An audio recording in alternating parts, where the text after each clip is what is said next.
Nicola Willis says all options are on the table, including, I think, your preferred approach of structural separation. I mean, I know kind of what that means, but explain that more.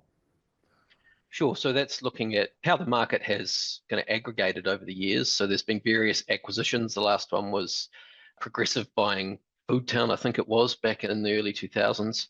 But if you think back 30, 40 years, we had a vast array of supermarket brands all individually owned. So all these businesses competing against each other over the years, they have aggregated down to the final two effectively, even though there are multiple brands owned by each supermarket.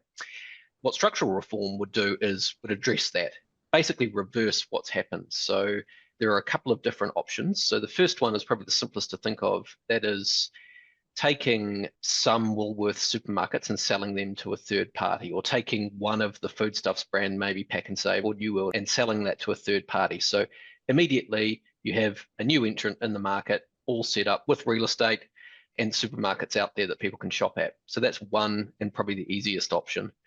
The Mm. second structural option looks at the vertical integration between the supermarkets. So not only do they have all the retail brands sold up, but also they have the wholesale, which is the, selling at wholesale to retail. So any new entrant coming into the market now would look at it and go, well, where the hell am I going to source my groceries from? I've Yeah. got to buy it off my aggressive, large, dominant competitors. Who doesn't I, want me here? who Yeah. doesn't want me here, who can choose what they want to charge me.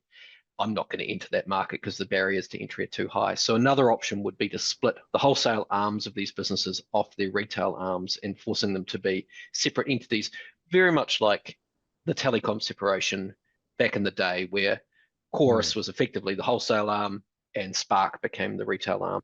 And that allowed 2degrees to come into the market because it was confident it could acquire wholesale services from an independent third party.